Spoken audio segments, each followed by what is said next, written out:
जी अस्सलाम वालेकुम। ये जी पेपर नंबर है जी 132 पीपीएससी पास्ट पेपर्स का। इसकी मैथ स्टार्ट करने वाले हैं जी। इसका फर्स्ट क्वेश्चन है, the selling price is greater than cost price, then difference between selling price and cost price. यानी कि सेलिंग प्राइस का एसपी माइनस कॉस्ट प्राइस का सीपी, ये किसके इक्वल होता है? तो ये हमेशा प्रॉफिट के इक्वल होता है। लेकिन अगर कॉस्ट प्राइस बड़ी हो जाए, या यूं कह लें कि ये ग्रेटर देन की बजाय लेस देन हो जाए, तो फिर इनका जो डिफरेंस होगा, यानी सेलिंग प्राइस कम हो जाए, कॉस्ट प्राइस बड़ी हो जाए, तो सीपी माइनस एसपी वो होता है जी लॉस। वो होता है जी लॉस। ये याद रखना है आपने। तो हमारा जवाब ए ऑप्शन है जी, प्रॉफिट। नेक्स्ट क्वेश्चन लेते हैं। Steam shovel excavates 2 cubic yards every 40 seconds। कोई चीज है जिसको खाली कर रहा है जी 40 सेकंड्स में, 2 क्यूबिक यार्ड जो है वो 40 कर रहा है, उसको क्या कर रहे हैं, एम्पटी कर रहा है, खाली कर रहा है। At this rate the amount excavated in 45 minutes, 45 minutes में ये कितना हो जाएगा? आप इसको बेशक, ये सेकंड्स है, इसको भी सेकंड्स में कन्वर्ट कर सकते हैं। तो क्यूबिक यार्ड्स और सेकंड्स, तो क्यूबिक यार्ड्स अगर 2 हैं तो इधर 40 सेकंड्स हैं। तो अगर ये जो 45 मिनट्स है, हम इसको 45 मिनट मल्टीप्लाई 60 करें तो ये हमारे पास आ जाएंगे सेकंड्स। तो 45 मल्टीप्लाई 60 सेकंड्स हो तो क्यूबिक चार्ज कितने होंगे? एक्स होंगे। एक्स होंगे। एक्स वाली साइड का एरो ऑलवेज ऊपर जाता है। जहां पे हमने प्रोपोर्शन देखनी है, टाइम ज्यादा होगा तो ज्यादा काम होगा, टाइम कम होगा तो कम काम होगा, लिहाजा इसका भी ऊपर जाएगा क्योंकि डायरेक्ट प्रोपोर्शन है। तो x बटा 2 बराबर 45 ज़रब 60 ओवर 40। 0 से 0 कैंसल। उसके बाद इसको आप 3 कर दें, इसको 2 कर दें। अगले स्टेप में इसको 45 मल्टीप्लाई 3 135 बटा 2 मल्टीप्लाई ये वाला 2, इसको काट दें, लिहाजा 135 ही जवाब आएगा।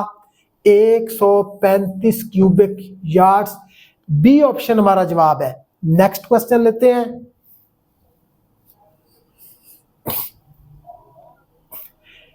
दो की पावर x ओवर 2 की पावर y इक्वल्स टू 2 की power 3। The value of x, यहां एक इक्वेशन में 2-3 चीजें सीखने को मिलेंगी। यानी जब भी किसी अदद को हम ऊपर ले जाएंगे, बटे से ऊपर अपनी जरूरत के लिए ले जाना चाहें तो क्या करेंगे? फिर उसकी हम जो पावर की साइन है वो चेंज कर देंगे, पावर का साइन चेंज करेंगे।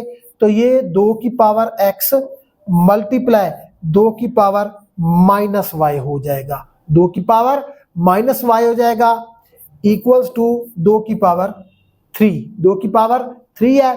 अगले स्टेप में जब दरमियान में मल्टीप्लाई का साइन हो, मल्टीपल साइन हो, और नीचे जो बेसिस हैं सेम हो, तो जो पावर्स हैं वो ऐड हो जाती हैं। यानी 2 की पावर x, ये ऐड का प्लस और ये माइनस, प्लस माइनस माइनस, ये ऐड हो जाएंगी इक्वल्स टू 2 की पावर 3। फिर इक्वेशन का एक रूल है कि इक्वेशन के दोनों जानिब अगर बेसिस सेम हो तो पावर्स भी हम सेम लिखते हैं, और अगर पावर्स सेम हो तो फिर हम बेसिस को सेम लिखते हैं। यहाँ पे बेसिस सेम है, पावर को सेम लिखे तो x माइनस वाई बराबर 3 है। हमें x की वैल्यू चाहिए, y उस तरफ ले जाए। x बराबर y प्लस 3 या 3 प्लस y, एक ही बात है। तो ऑप्शन बनता है ए। इस सवाल का जवाब ए ऑप्शन है जी। Which term of AP, which term of AP 2, 11, 20, 29 and so on 290 तक, कहते हैं जी टर्म कौन सी है, 33, 34, 32, 35 जो भी है। तो ये एक रिपीटेड क्वेश्चन है। एपी यानी अरिथमेटिक प्रोग्रेशन, इसका फार्मूला होता है जी A N is equal to A one plus into N minus one multiply D. अब ए एन क्या है, ए वन क्या है, एन क्या है, डी क्या है, ये हम फाइंड करेंगे। ए एन है जी लास्ट टर्म, ये है 290। ए वन क्या है, फर्स्ट टर्म है, तो वो है जी 2। उसके बाद n टोटल टर्म्स हैं जो कि हमने फाइंड करनी है। और d क्या है, d दो नंबर्स का डिफरेंस है, डिफरेंस सेम है। 11 में से 9 जाए, सॉरी 11 में से 2 जाए तो 9 बचता है, 20 में से 11 जाए 9 बचता है, 29 में से 20 जाए 9 बचता है। तो d हमारे पास जो है 11 माइनस 2 बराबर 9 है, यानी ये 290, ये 2 और ये 9। n हमने फाइंड करना है, फार्मूले में लिख लेते हैं। a1 जो है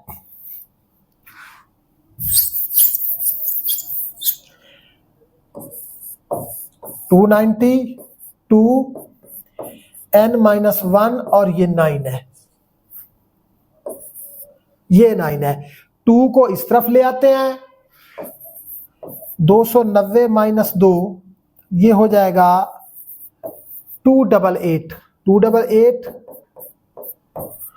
अगले स्टेप में n minus 1, n minus 1 288 over 9, इसको काटेंगे 9 3 27, ये 28 है, एक बचेगा, एक को इधर लगा, ये 18 हो जाएगा।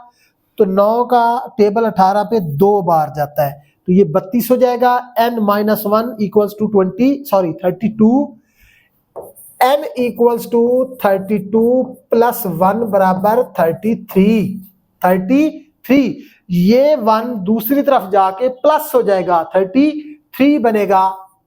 ए ऑप्शन हमारा जवाब है। नेक्स्ट क्वेश्चन लेते हैं।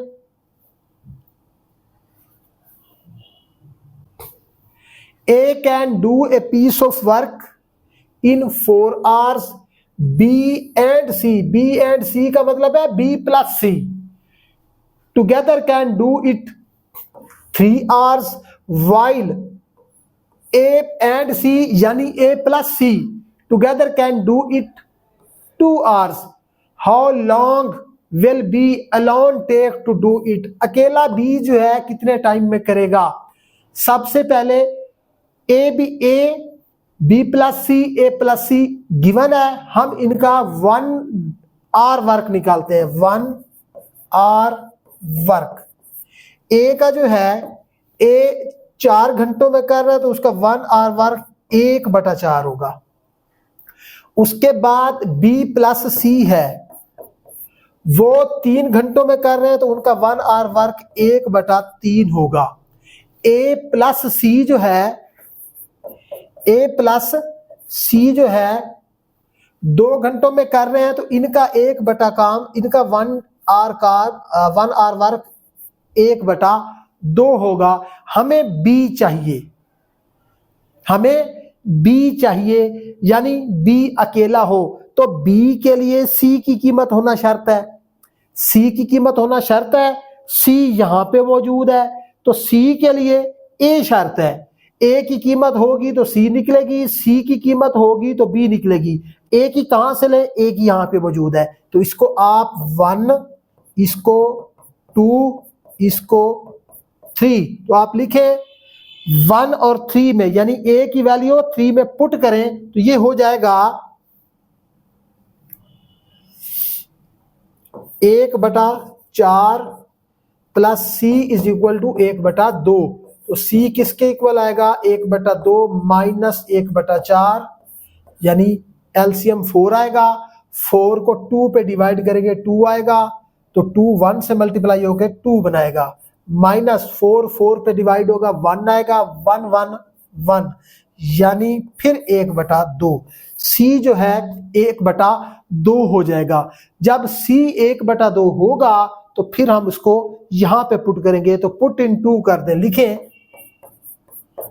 पुट इन 2 में ये वैल्यू पुट करते हैं, B हमारे पास आ जाएगा, B + 1/2 इक्वल्स टू 1/3। तो इसको जाके हम माइनस करेंगे,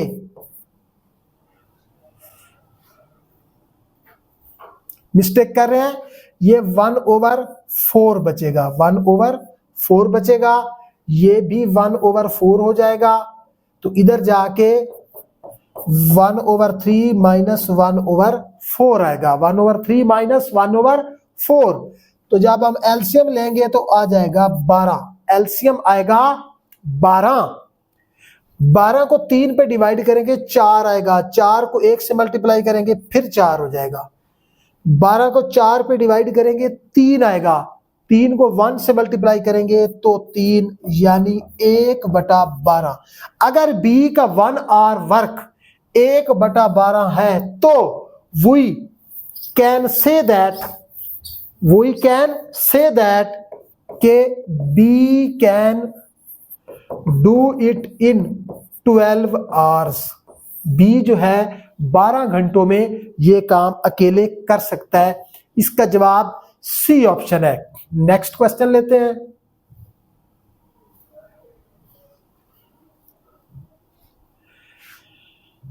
क्वेश्चन है जी, which of the following 3 digit number remains same if we reverse the number.